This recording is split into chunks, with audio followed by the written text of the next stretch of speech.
Hello everyone, Jennifer Coleman here from SunSource Solar Energy Brokers, talking to you today about direct access energy service providers and what you need to know before you go into contract with one. Now, learning about choices in alternative energy service providers, also known as direct access service providers, doesn't have to be painful or mysterious. However, knowing to ask the right questions will make all the difference in what type of product and service you'll receive.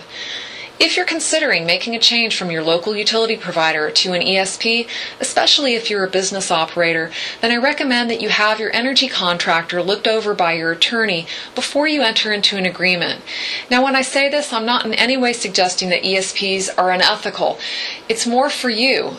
Because for the price of a 1-hour contractual look-see by your legal counsel, it's you that could save potential costly misunderstandings in what the ESP is selling and what you think you're purchasing. Alternatively, you could have your contract reviewed by an energy consultant who specializes in rate tariff analysis and reduction, as they have experience in negotiating rates and contracts with local and alternative energy suppliers.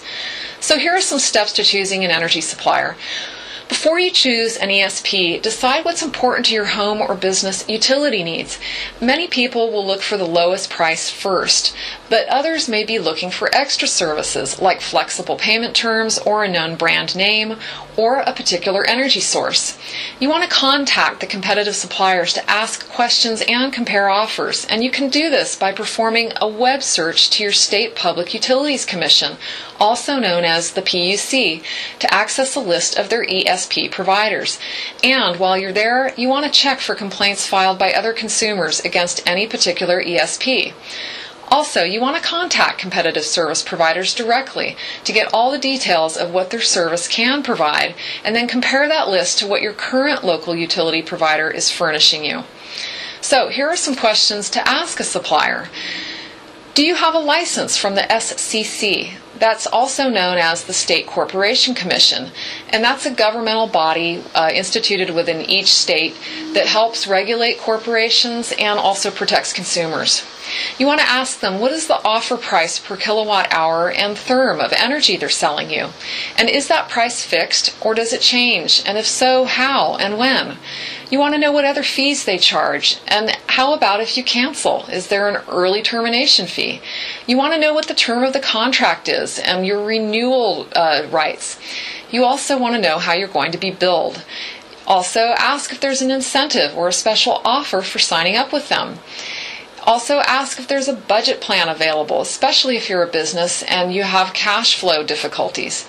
You also want to know what sources are used to produce the energy. Is it wind, solar, or hydro, or a blend of all three? Also, ask what other services they offer and when you can expect service to begin. Now, in the state of California where I live, here are some frequently asked questions about direct access. Most obviously, what is direct access? Well, direct access is a private electric service provider from whom you agree to purchase your electricity. However, the distribution of that electricity is still carried over your local utility power transmission lines and distribution system. Another question, if I switch to another provider, how will I be billed?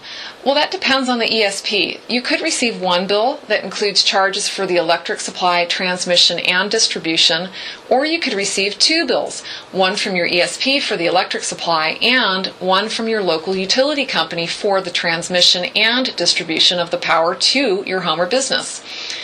You also probably want to know, what are your ESP's responsibilities to you? Well, your ESP is responsible to supply you with adequate amounts of electricity supply as scheduled per your contract. And should they fail to meet the supply, then this is where your local utility steps in to pick up where the ESP falls off. And that's why it's important, and there's really no way out of it, that you continue to pay for the usage of your utility's transmission and distribution sources as your default provider. What if your power goes out? Who do you call? Well, because you will continue to receive the transmission and distribution of your electricity via your local utility, you will still need to call them in the event you have an outage or an emergency. Another question is direct access or ESP available only to large industrial users? No. Direct access can be accessed by small and medium-sized businesses as well as residential homeowners. However, you want to check with your local utility to make sure you have the ability to change to an ESP for electricity and gas or gas-only delivery. Some local utility companies, depending on the region, will only allow customers to switch to an ESP gas provider and not an electrical provider. Will my local utility provider treat my account or business differently if I decide to sign with an ESP? And the answer is no. Definitely no. The law stipulates that your utility company may not discriminate against you if you choose to select an ESP. This means that you're entitled to the same treatment and rights to customer service and quality of electrical supply delivery as if you were purchasing directly from your local utility. Can you choose the type of power you will receive? Yes, but this doesn't mean that you will know for certain whether or not the type of renewable energy is being delivered directly to you. In most cases, you're going to receive a blended mix of these different energies via your local utility's transmission and distribution lines. You want to know also, who is eligible to participate in a direct access program? Well, subject to the rules established in our state, California, for the limited reopening of direct access, all residential and non-residential customers are eligible to participate in the direct access program. That said, customers must follow the application procedures of the program before they can participate. Now, next question is, how do customers sign up for direct access? Well, subject to the rules established for the limited reopening of direct access, you'll need to give your utility 6 months advance notice in order to transfer to direct access service by completing and submitting a 6-month advance notice to transfer to direct access form. Upon expiration of the 6-month notice period, your ESP can submit a direct access service request, also known as a DASR, on your behalf to transfer from your utility supplied power to your newly chosen ESP. Are there any fees incurred when you switch to an ESP? Well, this is subjective to your new ESP, so check with them first, but some utilities may charge a fee to do a true-up when a business switches from utility service to an ESP service. Will your ESP need to replace any existing electrical service components at your location?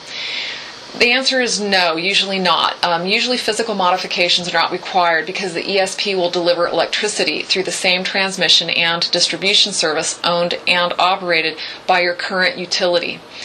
Are you going to notice any changes to your service? Well, when you make the switch to your new ESP, there will not be any disruption to your electrical service. You will only notice a change in your bill. You will still have access to your usage and billing history appearing on your delivery bill from the utility company. And lastly, if I'm on direct access, how do I return to the utility's bundled service if I want to change back? Well, direct access customers that wish to return to their utility bundled service must provide, once again, a 6-month notice to return to bundled portfolio service, otherwise known as BPS. Customers can stay on direct access during the advance notice period, or they can choose to return immediately.